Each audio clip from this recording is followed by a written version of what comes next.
감사합니다. 오늘 우리에게 주신 말씀 마태복음 5장 10절로 12절입니다. 마태복음 5장 10절로 12절의 말씀 우리 함께 보도록 하겠습니다. 마태복음 5장 10절로 12절 우리 한 목소리로 함께 봉독하지요. 의를 위하여 박해를 받은 자는 복이 있나니 천국이 그들의 것임이라. 나로 말미암아 너희를 욕하고 박해하고 거짓으로 너희를 거슬러 모든 악한 말을 할 때에는 너희에게 복이 있나니 기뻐하고 즐거워하라. 하늘에서 너희의 상이 큼이라. 너희 전에 있던 선지자들도 이같이 박해하였느니라. 아멘. 할렐루야. 우리 옆에 있는 분들하고 인사 한번 하시죠. 잘 오셨습니다. 오늘 더 아름다우십니다. 네. 이 아름답다고 하는데 활짝 웃으면 좋잖아요. 그죠? 네. 조금 인상을 펴시고 더 예쁘게 맞아주면 좋을 것 같아요. 이 오늘 말씀이 이제 팔복 마무리되는 말씀이에요. 끝 말씀이에요. 저에게도 의미가 있고 여러분도 지금 우리가 이제 거의 9번째 팔복에 대한 이야기를 나눴는데 그 팔복의 말씀이 좀 깊이 새겨졌으면 좋겠습니다. 이 오늘 본문 말씀 의를 위하여 박해를 받은 자에 대한 복인데요. 의에 대한 것은 우리 마태복음 5장 6절에도 이미 기록이 한번 되어 있지요. 5장 6절에 이렇게 기록합니다. 의에 줄이고 목마른 자는 복이 있나니 그들이 배부를 것이며 의에 대한 이야기가 이미 한번 나왔다라는 거죠. 여러분 이때 설교 말씀 혹시 기억하십니까? 아무도 없죠. 참 다행이에요. 그래도 또 하고 또 할 수 있어서 그때 의가 뭐라고 말씀을 드렸냐면 이것이 어떤 사람의 의가 아니라 하나님의 의요. 하나님이 드러내신 길이라고 즉 예수 그리스도라고 말씀드렸어요. 예화는 아마 기억나실 겁니다. 사람의 길이 아니다, 사람의 의가 아니다, 사람의 옳음이 아니다라는 걸 이야기 드릴 때 제가 저희 집에 막내딸이 요구르트를 먹고 싶어서 막 하나만 더 먹겠다고 하는 거 오빠들이랑 똑같이 먹어야 되기 때문에 제가 안 된다 말한 거 이게 뭐냐? 자유와 평등의 가치가 충돌하는 거라고 말씀드렸어요. 아이는 하나 더 먹고 싶은 게 자유예요. 저는 똑같이 먹어야 되는 하나 두 개만 남으면 싸움 나는 거죠. 안 된다. 평등의 가치잖아요. 우리 삶의 인생이 그렇다라고 말씀을 드렸죠. 그래서 옳음은 우리에게서 사상에게서 철학에서 찾는 것이 아니라 하나님께 찾는 것이다 라고 말씀을 드렸던 거예요. 그 하나님의 의가 나타난 것이 예수 그리스도였죠. 이 부분을 좀 꽉 잡아야 오늘 본문이 조금 쉽게 풀려요. 의에 대해서 여러분 의가 기억나십니까? 멍하게 계시면요. 다시 이 이야기를 한 달 전으로 돌아가서 다시 해야 됩니다. 여러분 의는요. 나의 것이 아니라 하나님의 것. 하나님의 옳음이고 하나님의 방법이에요. 그것을 위하여 박해받는 자에 대하여 복이 있다 말씀하시는 것이 본문이라는 거죠. 우리 오늘 말씀을 통해서 좀 깊이 은혜를 나누고 무엇이 박해받는 자의 모습이고 무엇이 복인지 나눌 수 있기를 소망합니다. 첫 번째는요. 내가 아닌 의를 위하여 박해받는 것이 복이라는 거예요.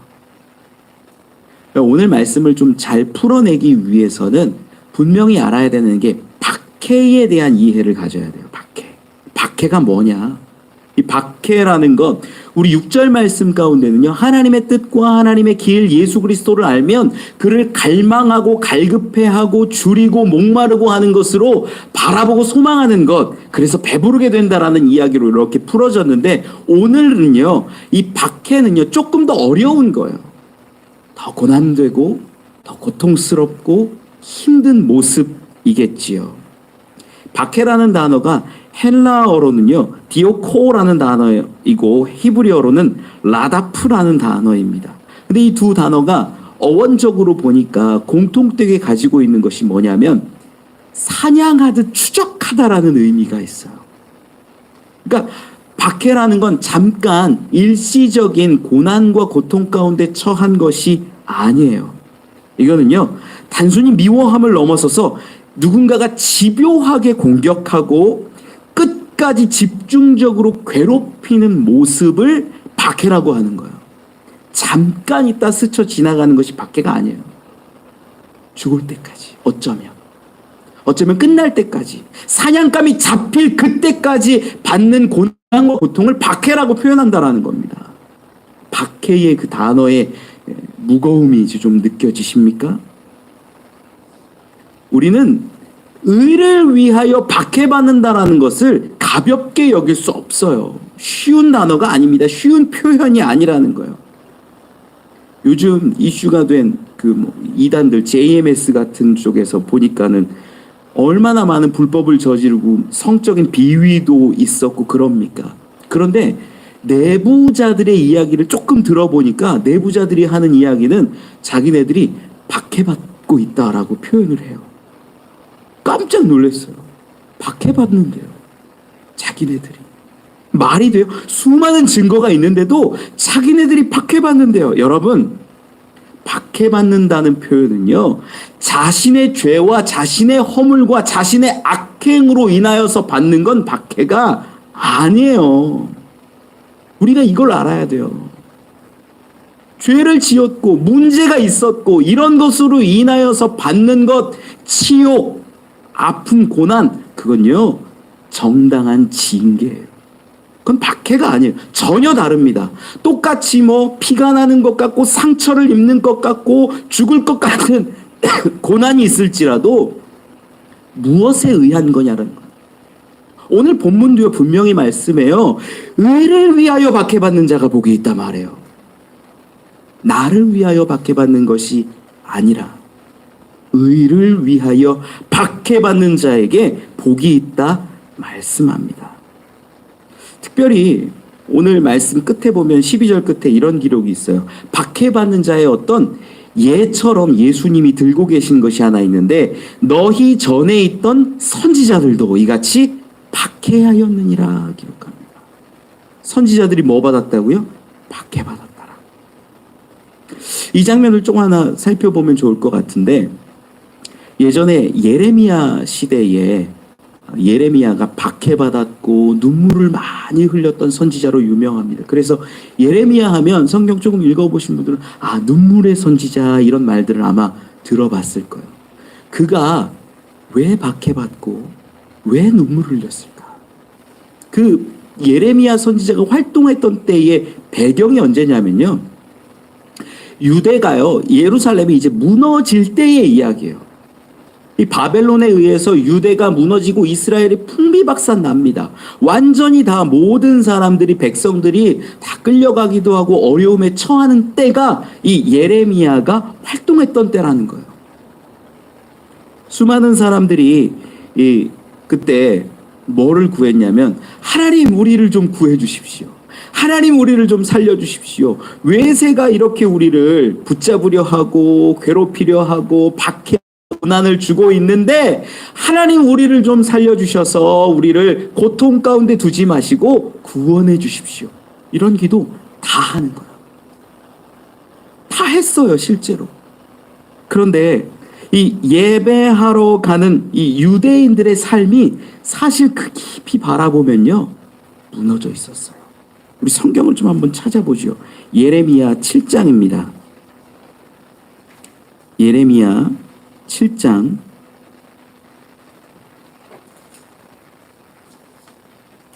우리 구약성경 1062면에 있어요. 예레미야 7장 1절로 4절 말씀입니다. 예레미야 7장 1절로 4절 말씀 1062면쯤에 있습니다. 1절로 4절 우리 같이 한번 읽어볼까요? 시작.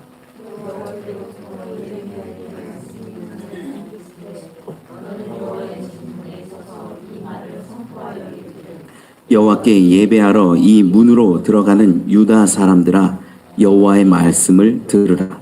만군의 여호와 이스라엘의 하나님께서 이와 같이 말씀하시되 너희 길과 행위를 바르게 하라. 그리하면 내가 너희로 이곳에 살게 하리라. 너희는 이것이 여호와의 성전이라, 여호와의 성전이라, 여호와의 성전이라 하는 거짓말을 믿지 말라. 이게 무슨 말씀이냐면요, 예레미야가 이제 하나님의 말씀 가운데 백성들에게 선포하기를 너희의 삶을 잘해야 된다. 너희의 행실을 잘해야 된다. 너희가 단지 이곳에 와서 여기가 하나님의 전인데, 여기가 하나님의 성전인데, 우리가 예배하러 왔는데 하나님이 우리를 지키시고 돌보실 거야 라고 하는 그런 거짓말들, 그거 믿지 말아라고 하는 거예요. 저들의 모습을요, 실제로 7장 가운데 더 분명하게 보면요, 7장 30절 31절에 이런 기록이 있어요. 예레미야 7장 30절 31절 같이 한번 볼까요? 시작. 유다 자손이 나의 눈 앞에 악을 행하여 내 이름으로 일컬음을 받는 집에 그들의 가증한 것을 두어 집을 더럽혔으며, 흰놈의 아들 골짜기에 도벳 사당을 건축하고 그들의 자녀들을 불에 살랐으니 내가 명령하지 아니하였고 내 마음에 생각하지도 아니한 일이니라. 아멘. 저들이 어떻게 했냐면 하나님을 예배하고 하나님을 섬긴다고 말하면서 어떤 일을 했냐. 흰놈의 골짜기가 어디냐면 예루살렘 성전에서 남쪽에 있는 이 평지예요. 거기에다가 뭘 세웠냐면 어떤 사당 같은 거를 세워놓고 거기서 이방신들에게 제사를 하는데 자기 자녀들을 불사르는 그런 제사까지 드렸다는 거예요. 뭘 위해서? 자기의 안위를 위해서, 자기의 성공을 위해서, 자기의 평안을 위해서, 이런 것들을 위해서 하나님을 섬긴다는 사람들이 어디에다가, 예루살렘 성 바로 앞에다가, 남쪽 문 거기 밖에다가 이방신을 위한 제사를 드렸다라는 거예요. 여러분, 이스라엘이 바벨론에 멸망하거든요. 무너지거든요. 이유가 있어요. 그런데 이 박해받음이, 고난받음이요, 뭐 때문인가를 우리가 알아야 되는 거예요. 자기들의 죄악 때문이었어요. 자기들이 하나님을 예배한다라고 말하면서 성전에 들어갈 땐 여기가 여호와의 성전이라, 하나님이 우리를 지켜주실 것이다 라고 말하면서 나와서는 그 문이, 남쪽 문에 있는 데가 본문이에요. 똥문이라고 흔히 말하는 그 본문인데, 글로 나가서는 뭐하고 있냐? 뒤로는요, 내가 지키고 싶은 거, 이방의 신들을 지키고, 심지어는 자기 자식들을 제사로 드리면서 이방 신들이 나를 지켜주고 돌보아 줄 것을 바랬다라는 거예요. 얼마나 두려운 일인지 몰라요. 그러니 그 모습을 보고 예레미야가 얘기하는 건 너희의 행실이 잘못됐다. 너희가 문제 있다. 여러분, 이스라엘은요, 결코 의를 위해서, 의로 인하여서 핍박받은 것이 아닙니다. 그러다 보니까 예수님도 오늘 본문 말씀 가운데 핍박받는, 박해받는 그러한 모습을 누구에 비유하냐고 했냐면 이스라엘에 비유하는 게 아니에요. 이스라엘도 얼마나 많은 고난을 당했습니까? 광야에서 40년을 고생했지요. 싸울 때마다 죽음을 경험했지요. 그리고 또 포로기를 겪으면서 70년간 노예 생활했지요. 이런 고난과 박해의 시간이 있는데 예수님이 표현하는 게 이스라엘 너희가 박해를 받았다라고 얘기하지 않아요. 뭘 얘기하냐면, 누구를 얘기하냐면 선지자들이 그랬다라고 말씀하세요. 여러분, 예레미야가요, 얼마나 많은 고난과 고통 가운데 있었냐면 이런 얘기하니까 이 백성들이 싫어하는 거예요. 미워하는 거예요. 야, 좀 하나님이 함께 하시면 네가 지금 뭐 해야 돼? 하나님 부탁해야 되고 하나님께 기도해야 되고, 백성들이 지금 하나님 앞에서 저렇게 기도하고 있는데 그렇게 될 거라고 얘기해야 되는 거 아니야 라고 말하면서 나중에는 예레미야 감옥에 가둬요. 성경에 다 기록되진 않았지만 예레미야가 이집트에 끌려갔다가 나중에 돌 맞아 죽는 것으로 대부분 학자들이 보고 있어요. 여러분, 뭐 얘기했다가 너희들의 잘못, 너희들의 문제, 너희들의 죄악을 이야기했다가 바벨론이 오는 것은 하나님이 너희를 징계하십니다. 너희들 삶을 똑바로 살아라. 하나님을 바라보아라. 이런 얘기했다가 미움받고 박해받았다라는 거예요. 여러분, 성경이 말하는 박해, 예수님이 말씀하신 박해는요, 내가 어떤 이익을 보려다가, 내가 어떤 유익을 얻으려다가, 내가 성공하려다가, 내가 더 많이 소유하려다가 얻게 된 박해와 고난을 얘기하는 게 아니라는 거예요. 오직 의를 위하여, 하나님을 위하여 받는 박해가 진정한 박해요. 예수님이 말씀하시는 박해라는 거예요. 여러분, 박해가 다 박해가 아닙니다. 자기의 문제, 자기의 죄악, 자기의 욕심으로 일어난 징계는요, 당연한 것입니다. 저는 여러분들이 이 눈에서 벗어나서 그리스도인이 받는 박해가 아니라 그리스도인이기 때문에 받는 박해를 볼 수 있었으면 좋겠고, 그리스도인으로서 받는 박해를 소망했으면 좋겠어요. 우리 성도들 고난과 박해 많이 있습니다. 우리가 이 세상 살아갈 때 고난과 박해를 많이 받아요. 고통 가운데 살아가요. 그런데 가만히 보세요. 내 이익과 내 유익과 내 욕심 때문에 받은 아픔일 경우가 훨씬 더 많아요. 여러분 한번 돌아보세요. 내가 예수로 인하여서 예수 때문에 받은 박해가 뭐가 있냐? 아무리 봐도 별로 없어요. 정말 가정에서 예를 들어 남편이 예수 믿는 걸 너무 박해하고 부모가 자녀에게 너무 박해하는 그런 박해가 왕왕 있을 뿐, 요즘 같은 시대에 내가 예수 믿는다고 박해받는 것이 얼마나 됩니까? 없어요. 내가 정말 어렵고 힘들고 고난받는 것 같고 마음이 무거운 것, 대부분 나의 선택이 잘못됐고 나의 욕심이 있었고 이런 것들로 인함이라는 거예요.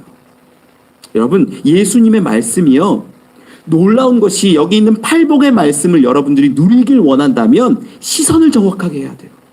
내가 박해받았기 때문이 아니라 예수로 인하여, 복음으로 인하여, 하나님의 의로 인하여 박해받을 때 그때가 복되다라는 거예요. 저는 여러분들이 그리스도인이 받는 박해를 이야기하는 게 아니라 그리스도인이기 때문에, 예수 그리스도 때문에, 하나님 때문에 받는 박해를 이야기하고 함께 기도하고 울며 저 하늘의 상급을 바라볼 수 있는 분들이 되시기를 원합니다. 그것이 오늘 본문 가운데 예수님이 말씀하시는 의를 위한 박해라는 것입니다. 이것은 결코 수동적으로 받는 박해가 아니라 능동적으로 받는 박해를 이야기해요. 그러한 나를 위한 박해가 아닌 하나님의 의를 위한 박해받는 자, 그리하여 복을 얻는 자들 되기를 소망합니다. 두 번째 은혜 나누길 원하는 것은요, 우리가 박해받을 때 기뻐하고 즐거워해야 된다라는 겁니다. 어떤 성도님이 저한테 그런 얘기를 하신 적이 있어요. 저의 설교는요, 이렇게 위로하고 축복하는 설교가 아니라 혼내는 설교래요. 그래서 제가 깜짝 놀랐어요. 아, 내 설교가 혼내는 설교구나. 혼내는 것으로 들리는구나. 자꾸 혼내기만 하면 사람들이 멀리하고 미워하게 될 텐데, 제가 고민을 잠깐 했어요. 잠깐이에요. 길게 한 건 아니고 잠깐, 내가 이렇게 혼내는 설교만 하나 생각을 해봤어요. 설교가 너무 딱딱하고 뭔가 이렇게 혼내는 듯한 느낌이 들면 힘들 수도, 신앙이 깊지 않은 분들은 더 불편하게 들릴 수도 있겠다라는 생각을 합니다. 교회에 오면 좀 위로받으면 좋겠는데 혼내기만 하는 목사님이 있으면 불편하잖아요. 저도 그 이야기를 듣고 생각하면서, 그래, 위로도 해야 되는데 라는 생각을 늘 해요.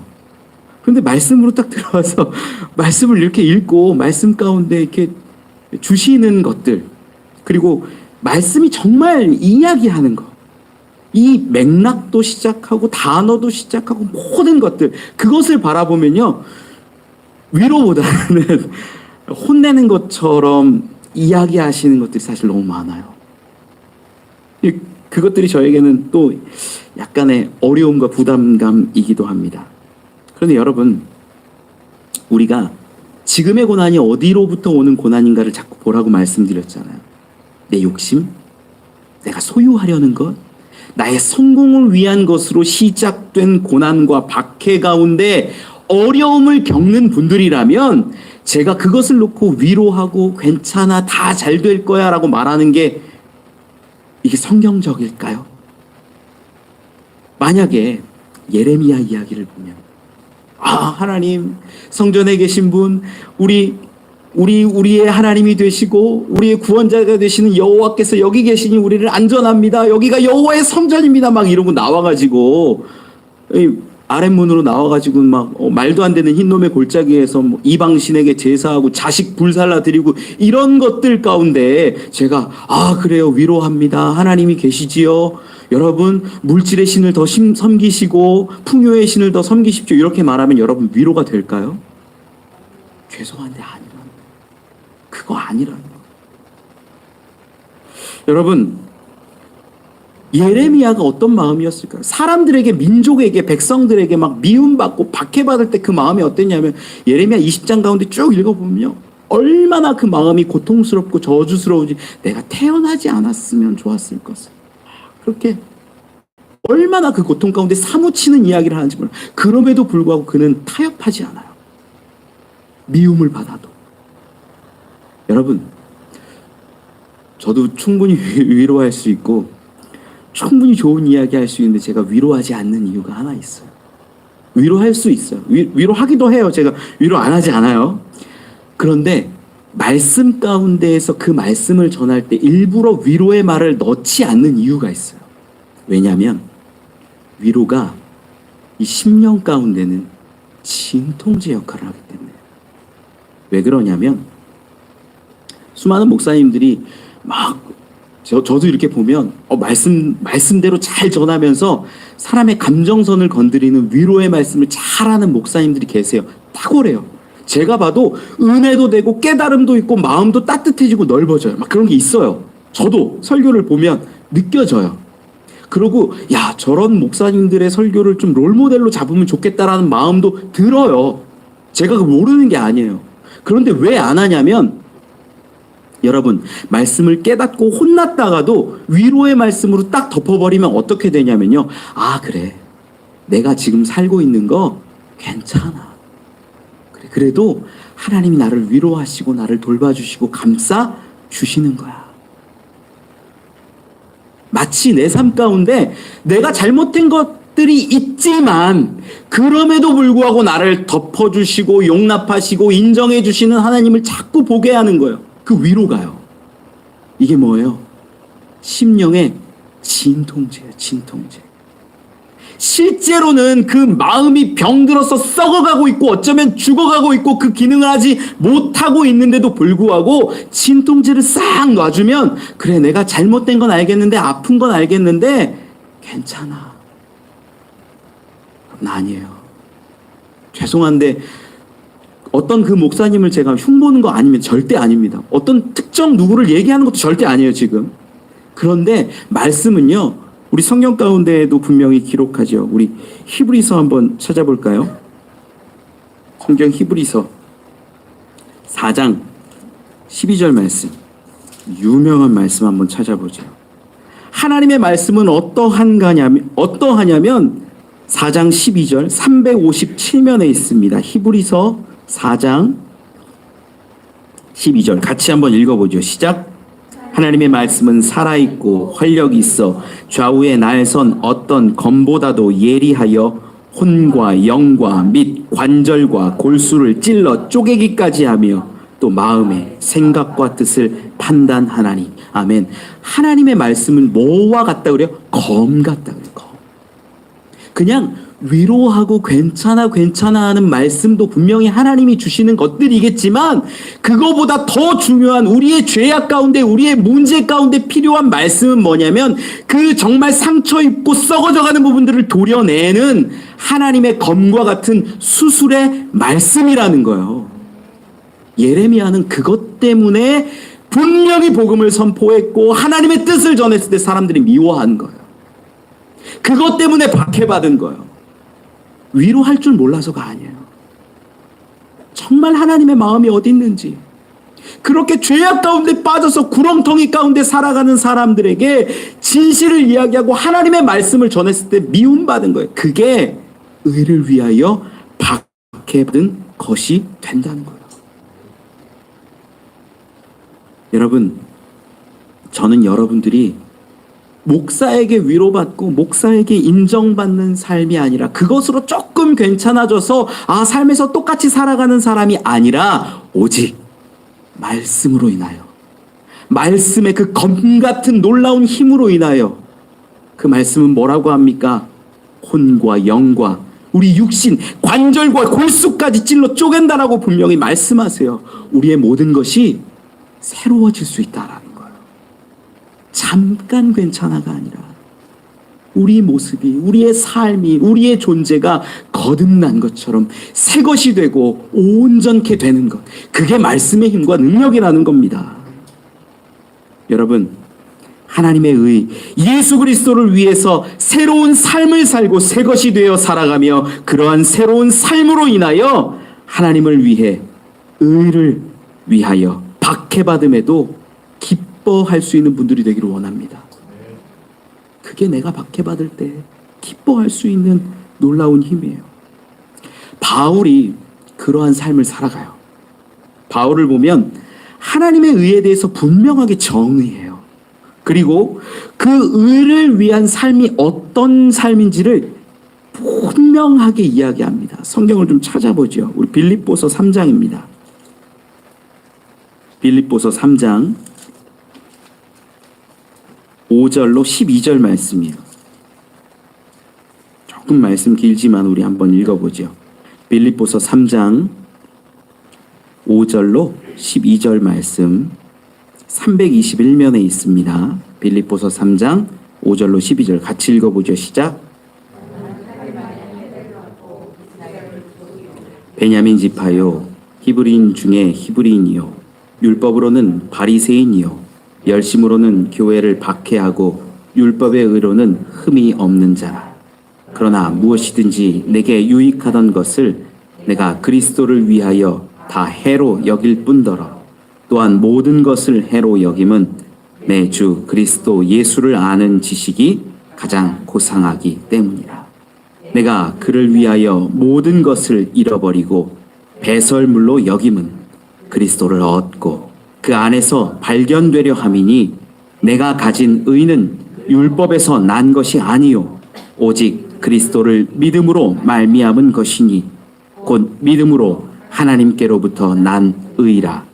내가 그리스도와 그 부활의 권능과 그 고난의 참여함을 알고자 하여 그의 죽으심을 본받아 어떻게 해서든지 죽은 자 가운데서 부활에 이르려 하노니 내가 이미 얻었다 함도 아니요 온전히 이루었다 함도 아니라 오직 내가 그리스도 예수께 잡힌 바 된 그것을 잡으려고 달려가노라. 아멘.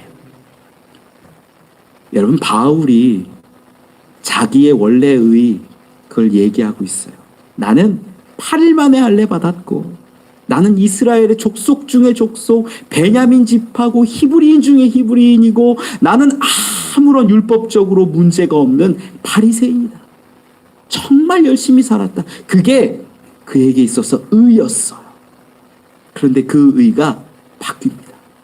예수 그리스도를 만나고 예수 그리스도를 경험하고 나서는 바뀐 거예요. 그래서 그 예수를 알기 위해서, 예수를 바라보기 위해서 모든 것들을 다 버리고 주님과 함께 살아가기를 소망합니다.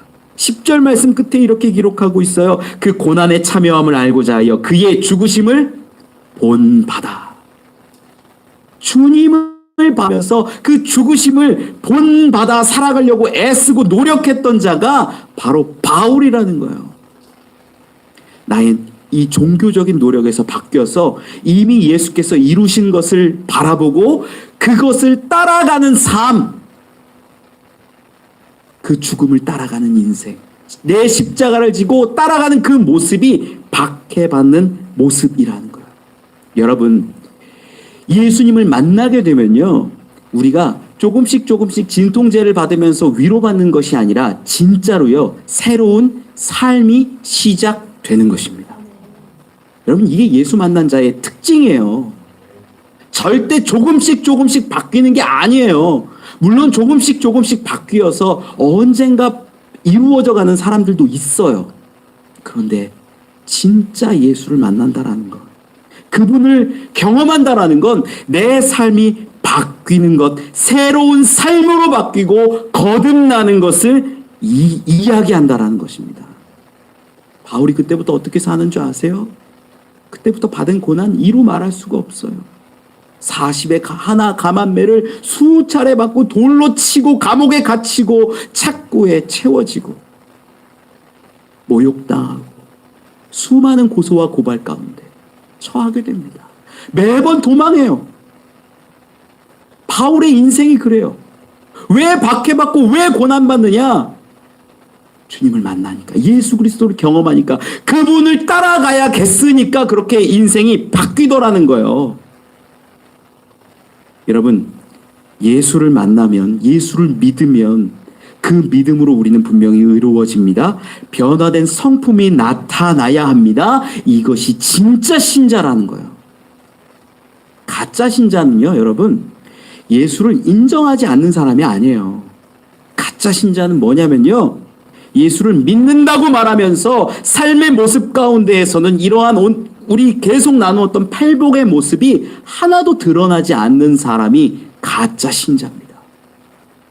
예수를 믿는다고 하는데, 예수님이 내 옆에 있다라고 말하는데, 예수님 내 마음 가운데 주인이 되셨다라고 고백했는데 왜 예수님이 말씀하신 그 복의 삶을 누리지 못합니까? 그거가 가짜라는 거예요. 저는 여러분들이 진짜 믿음 있는 사람들 되기를 원합니다. 예수님이 내 삶 가운데 찾아오시면 삶이 바뀌어야지 정상이에요. 그게 진짜예요. 그냥 그런가 보다가 아니에요. 보라, 새 것이 되었다라는 말씀이 그냥 있는 것이 아니에요.